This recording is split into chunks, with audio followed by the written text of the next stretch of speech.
So today we have the second part of my conversation with Errol Schweizer, former retailer, food activist, podcaster. And one of the things that he does in this part of the conversation is talk a little bit about what he thinks the industry needs to do to get itself on what he would see as a more ethical and a sustainable footing. And one of the things that comes out of the conversation is the notion that, listen, the business doesn't have to do it. Companies don't have to do these things. Retailers and manufacturers and business leaders don't have to do these things. But the fact is, it may be that these things may be forced upon them by a new generation or by circumstances. So anyway, that is part of what we talk about in part two. I hope you enjoy it. Integrity. To what extent do you, I'm curious, to what extent do you feel that labels need to reflect that? Well, a conversation that's gone on for a long time here on Morning Newsbeat, and it probably started back in the country of origin labeling days, right? When that was a debate. And my position has always been label everything. Just, if there shouldn't even be an argument about non-GMO versus GMO labeling. Just tell people what it is and just be upfront with it. And if it's, make your case for why it's a better product. Am I wrong on that? No, you're right. I have 3 points I'd like to make on that. Sure. One, I do support food labeling and food certification and audit processes. I think they can be flawed, but in a market society right now, it's probably the best we have. And there are certain ones that are better than others. Obviously, there are certain ones that are less better or worse than others. That, Non-GMO Project, Demeter Biodynamic, USDA Organic constantly get good ratings about the level of integrity. There's confusion in fair trade and fair labor and Rainforest Alliance for a number of reasons. The allergen-free certifications, such as gluten-free or free of the 8 major allergens, those types of labels save lives. My kid has been anaphylactic to peanuts for most of his life. We have to make sure that there's no peanut-derived ingredients in everything we bring into the house.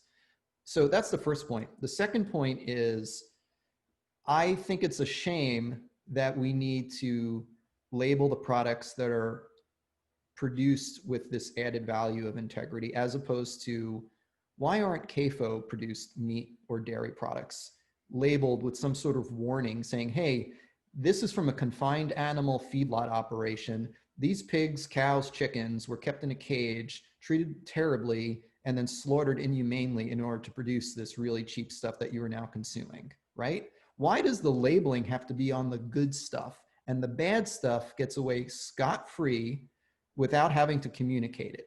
And my third point is, like I said, can I stop you there? So does yeah. that mean coming up with a system, an ABC system that at least creates certain parameters, and so they're never going to say about a feedlot about this particular pork producer that the pigs were raised inhumanely, but there's certainly is there a way to create a system that actually communicates that information to people who are interested in knowing, but without being quite so, I hate using the word judgmental. I agree with you. I have no problem with being judgmental, but I recognize why companies might resist that. Yeah, well, I probably more agree with what Cory Booker is doing now with his new bill to eliminate CAFOs. I've been against CAFOs for the majority of time I've been in the food industry, pretty much since I read about them. I was like, wow, concentration camps for animals. And I'm not vegetarian, I'm not vegan. I think that we shouldn't be producing food in that manner, period. So in the meantime, I think continuing to educate folks about that, but also, there's this huge disparity in the cost equation. There's no true cost accounting in terms of what goes into producing those types of foods and the level of subsidies and market distortions they're able to utilize in order to keep their retail prices down. So I wouldn't really stop at the point of where you're at. And I think where you're coming from is still fine. I would go and say, we can produce food better. we can produce food more kindly, more humanely, more sustainably. And it goes along with a lot of the ways we need to, really, change up our agricultural and food system, and I think the meat companies, the big meat industry are ground zero for everything that is wrong with this country's food supply in terms of how animals are treated, what they're fed, how the workers in the plants are treated. 50,000 meat plant workers have gotten COVID. Hundreds have died in the last 6 months. Oh, and To keep the fines those companies were hit with were a joke. OSHA is out to lunch. We need to actually activate OSHA and get them as a representative of accountability in these plants.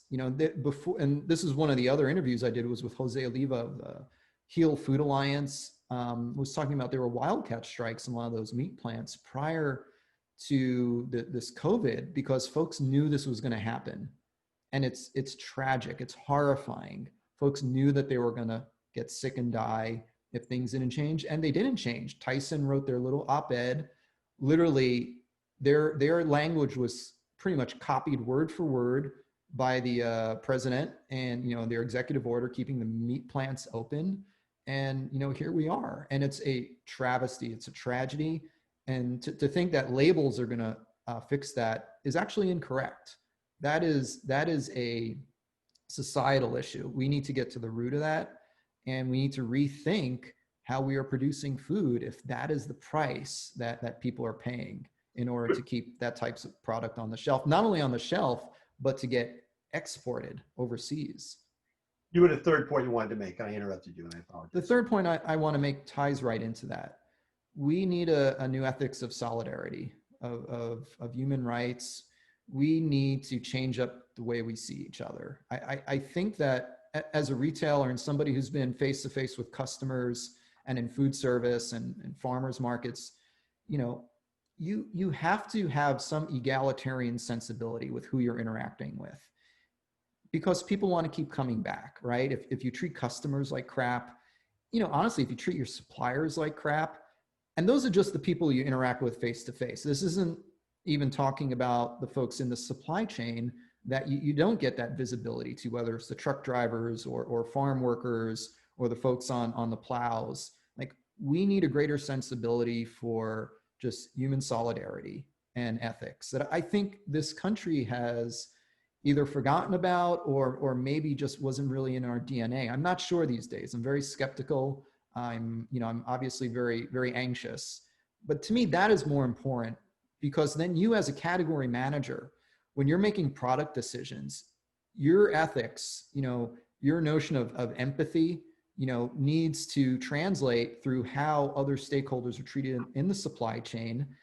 And once again, that you arrive at a true cost for what those products are actually worth, as opposed to now where there's no transparency. The cost equation is thrown out of whack by government subsidies and malfeasance and neglect of environmental laws and labor laws.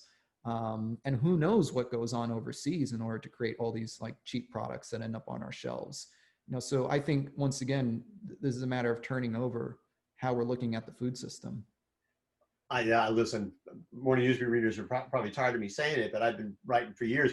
Nobody really knows what anything costs, ever. And I just think we've managed to, I just think the system from A to Z is filled with diversions and delusions. Nobody knows what anything costs. Kevin, I had $5 billion in my portfolio by the time I left Whole Foods, right? And we were able to account for certain things, but those were based on subjective assumptions about their value. So, I'm not an actuary, going through all that, but I could tell you that cost is bullshit. And what it reflects on shelf to think that reflects value is all a big myth. And that, to the notion now that there's economists who have come up with something called modern monetary theory, which disproves the notion that putting more money into the economy causes inflation, which, by the way, considering the Federal Reserve added $3 trillion to their balance sheet in order to bail out Wall Street billionaires, probably means that they're right. So the whole notion of what value in an exchange means relative to food is really up in the air. And I think that's why we need to start from a point of taking care of each other first. That it needs to start from a point of empathy and solidarity. And then we could build out, and sustainability for the environment. Then we could build out like, well, maybe how do we value this stuff monetarily? So, so how do you do that? I mean, I guess is, you know, I mean, this is what Ben's book is about. You're actually, I mean, he's writing about it. You're trying to do it. But when you read chapters like he writes about the woman truck driver who's, you know, working 80 hours a week, and I mean, you can't, I mean, has to sleep in her truck because she can't really afford to have a place to live. And In the um, richest country in the world. and and now we're going to, you know, God knows what the impact of the wildfires are going to be in terms of the hitting California. I mean, which is, you know, so much of our agriculture comes from California. I mean, how do you make this happen? I guess I despair of this a little bit. I just don't know how to do it. You know, Kevin, you got to listen to the kids more. Like I've got an 18-year-old and a 14-year-old, and I don't understand half the shit they say, like on TikTok and all that. But the substance of it is brilliant, and they're angry. They're angry, Kevin. They're angry in a way that I don't think either of us can really grasp, because their future is up for grabs. Is a big question mark. And I don't think either of us. Like I was cynical. I was bitter as a young person. But I wasn't that level of nihilistic darkness that these kids have. And many of them are very motivated to change things. So I would say the first thing is start listening to the young people. And if they're going in a certain direction, you know, just get over yourself, get behind them, throw those resources you as an adult have, and let them lead the way. Because I don't think people like us, like we've been trying to. I was in the trenches all these years, you know, and I think if Whole Foods had gone in a different direction, they'd probably be at the forefront still. I think other retailers like natural grocers, for instance, are. But for the most part, the food industry is in a maintenance culture state. So getting back to that point, and they're not thinking in terms of innovation as in human survival, as in regenerative organic agriculture, as in Green New Deal, as in surviving climate chaos.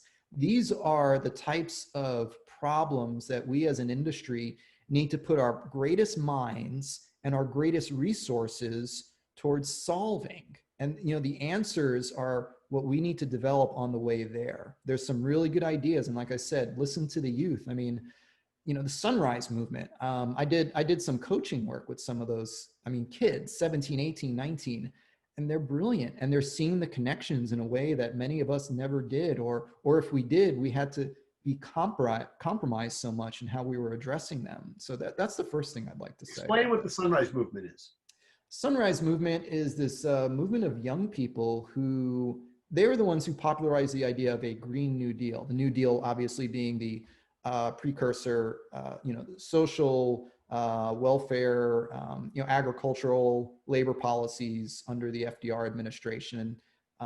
These young people have come up with a platform and policy. It was first articulated by Rihanna Gunn Wright, who's an environmentalist, you know, environmental justice activist. And the Green New Deal really took notion when Ocasio-Cortez and some of this new generation of Democrats started saying, well, we can fix these problems while also creating jobs, you know, creating a just transition for polluting industries, you know, fixing the environment. It's almost, it'd be utopian if it wasn't in the face of such an emergency. And for me, it was super inspiring because I never thought that broadly. I thought in terms of, you know, in terms of retail and food manufacturing.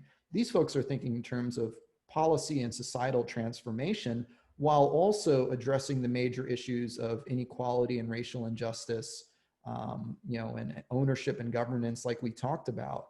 So for me, it was like a real wake-up call, and no, for me also humbling, because I think I had been taking a lot of this stuff for granted, maybe developed my own little maintenance culture about my food industry perspectives, and hadn't been thinking more broadly enough about innovation. And that's, I think, for me, the ultimate innovation that I've seen, and that it's starting to address all these problems in sort of a substantive, coherent basis.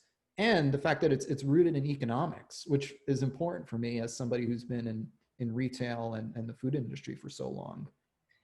Yeah, I think, I mean, but of course we live in a political world where the polarization is such that just the mention of Ocasio-Cortez, some people's heads going to explode. I know. See, I'm from the Bronx. I'm from District 14. So I mean, as far as I'm concerned, she's my rep. I may not live there now. And she's enabled and empowered working class people in a way that very few folks have. And it's unfortunate how much of what she says gets distorted. But I think people are scared of a young woman, a young Latino woman who's so powerful and so articulate.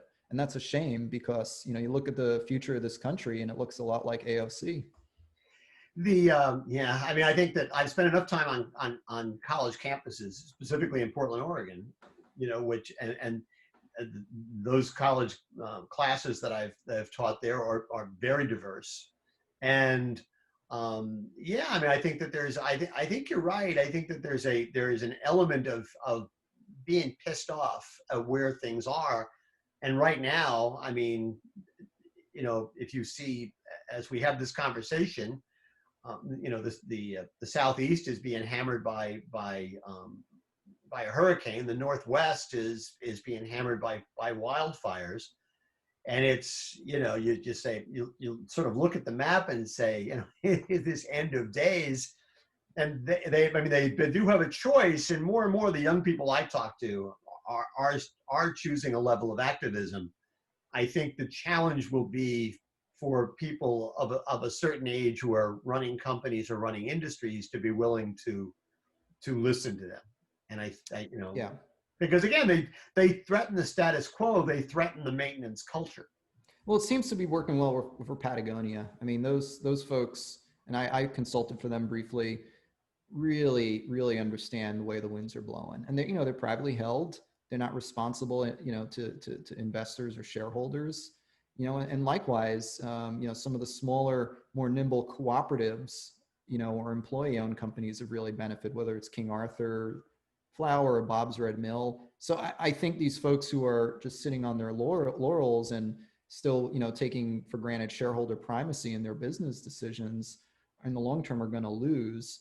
And I think other institutions and other organizations are going to spring up to meet the needs of the moment. Has the pandemic, though, put at least a temporary full stop on progress? I think it was the Gates Foundation came out and said that there's been a 7% increase in extreme poverty. Oh yeah. The pandemic hit, and basically they said, listen, 20 years of progress has basically been stopped, and we're headed in the wrong direction right now. Yeah, I think we're talking about two types of progress. I think we're talking about societal progress in socioeconomic terms on the one hand, and then progress in terms of policy and addressing the emergencies at hand. And I think we need to meet in the middle and say, well, we need to take radical actions to address this stuff. And look, I want to say that is not a partisan question, because the folks who are suffering are from all sides of the spectrum. I will say that with COVID and with hunger, that their health outcomes in Black and Latino communities are among the worst. But in terms of who's getting hammered in the Southeast or in the Pacific Northwest, it's a lot of rural areas that are primarily white, that are probably Trump voters. And we need to work with them and for them as well. These are problems that are going to affect everybody, regardless of who you may vote for once every 2 or 4 years. And it's unfortunate that there's so much polarization in the dialogue in this country. But once again, I look at the numbers. I look at the substance of, hey, this is what's underlying all this stuff. We can change production systems. We can change how we do things. I witnessed that firsthand as a retailer. And that's the other thing I want to say to the folks who are in retail or manufacturing, who work on the buy side. And maybe some of them don't care what I think, but maybe some of them do. And if they're in that position, they have an option, an opportunity to impact things in a way that almost no one else in the supply chain can. And once again, it's the power of the purchase order to start looking at products that are organic or regenerative organic, or are looking at ways to mitigate the impacts to climate change, and to look at carbon sequestration, or to look at the diversity and equity among your suppliers. Are you buying from Black or Latino or Native American farmers? Are you buying from small farmers? Do you know where your food comes from, how it's made, what all those steps are in the supply chain? And then also land management. I mean, I saw a bunch of great articles recently about Native American tribes saying, you know what, if you want to stop wildfires, let us manage the land. We managed it for thousands of years. And I saw the same articles come out in Australia 6 or 8 or 9 months ago when they were going through their burning season. These are folks from cultures who knew how to manage the land to prevent these catastrophic wildfires. And what we've been left with are the results of, white supremacy, where, we ethnic cleansed these folks off the land, put them in reservations, and haven't listened to their wisdom or advice. But now, you know what? Maybe we need to give them their land back, and that they could help fix this because they knew how to do it for many thousands of years. Some great articles I've read about that.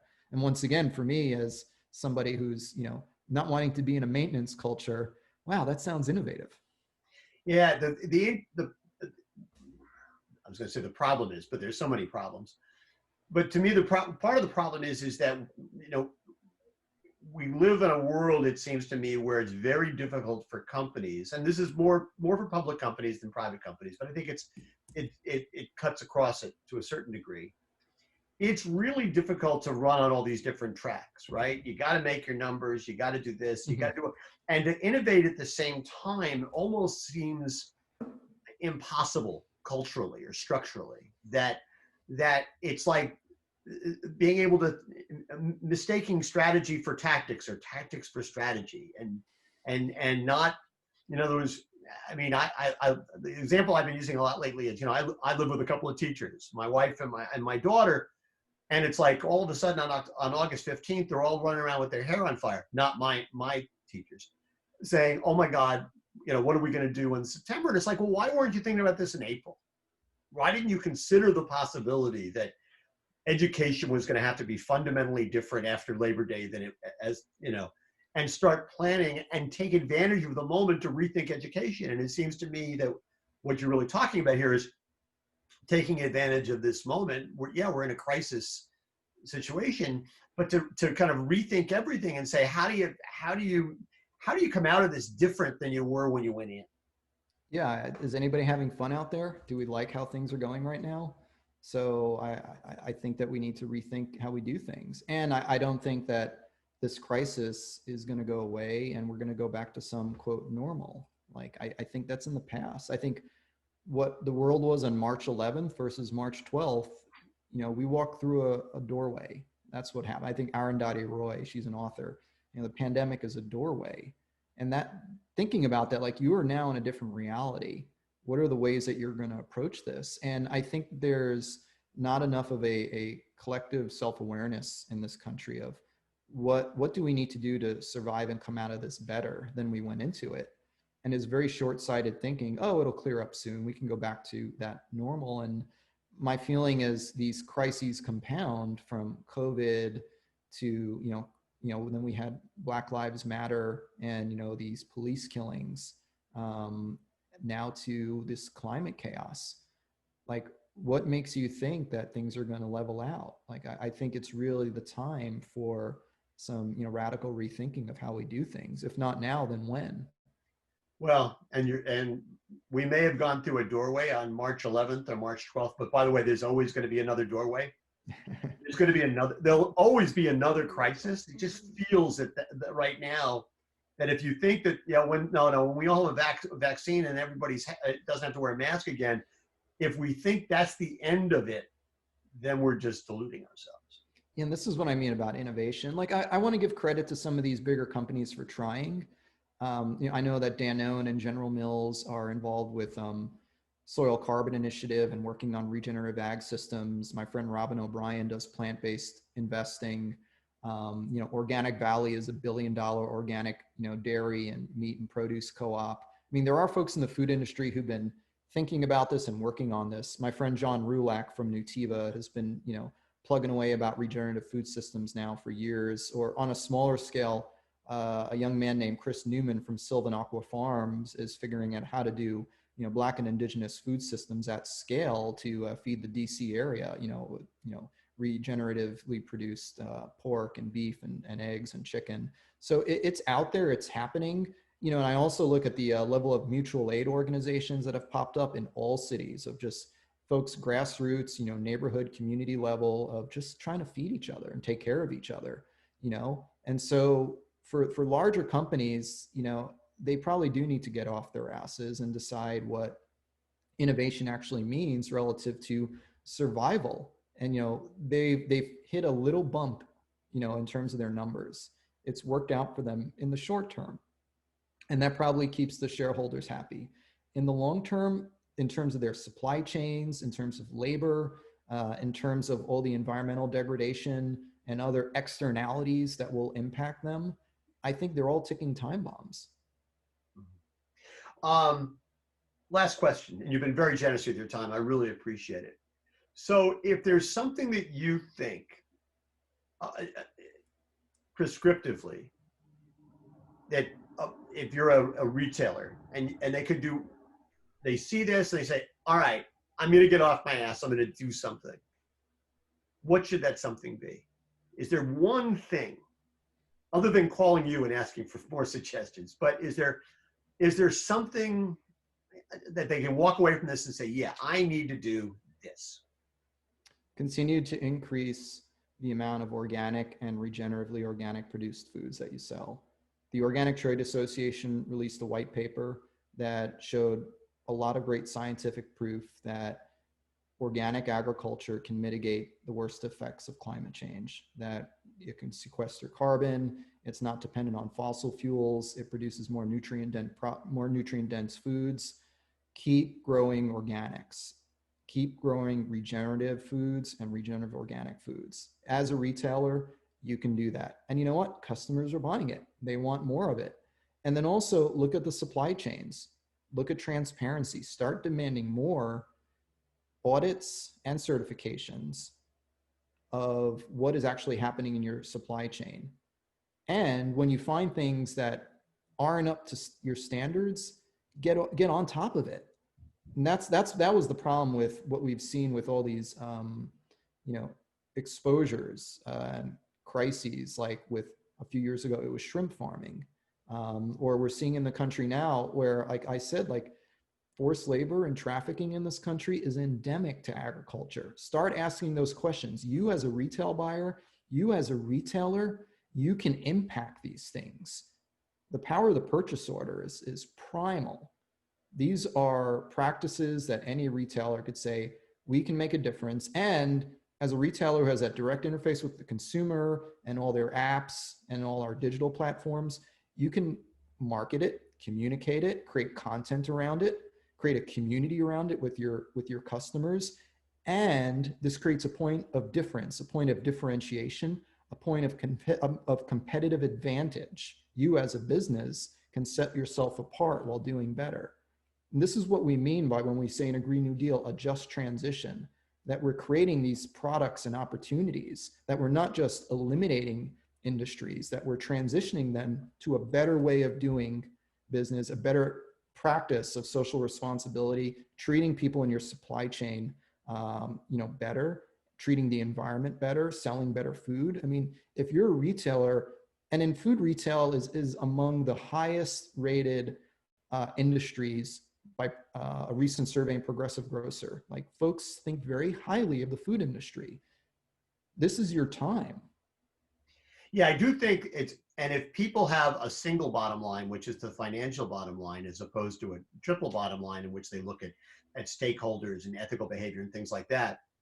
I mean, it seems to me it's still a pretty good argument to do what you're talking about, simply because we live in a world where if you behave unethically, and if you behave in a way that takes advantage of people, that treats animals badly, that is unsustainable, choose your sin, that can be made very public very easily, right? I mean, we're not living in a world where if you do bad stuff, nobody's ever going to know.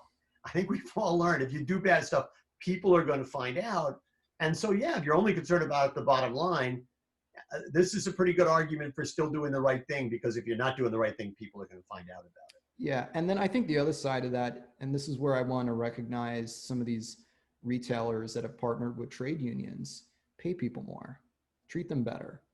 Essential workers, your deli clerks, your stock clerks, your managers, the folks who are on the front lines feeding people, pay them more, treat them better. Okay, and I'm going to suggest one more thing people should do, which is you got to go get information from people you might ordinarily not listen to. And that means doing things like listening to your podcast. So tell people real quickly about your podcast, where they can listen to it, and then tell them where they can reach out to you if they want to.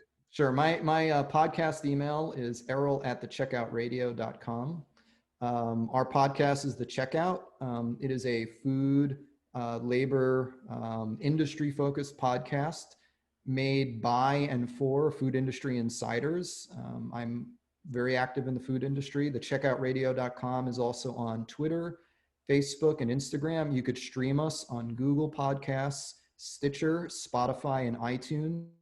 We'll probably add even more streaming services depending on what my kids say. And we'd love to hear from folks. And we have currently 4 episodes up.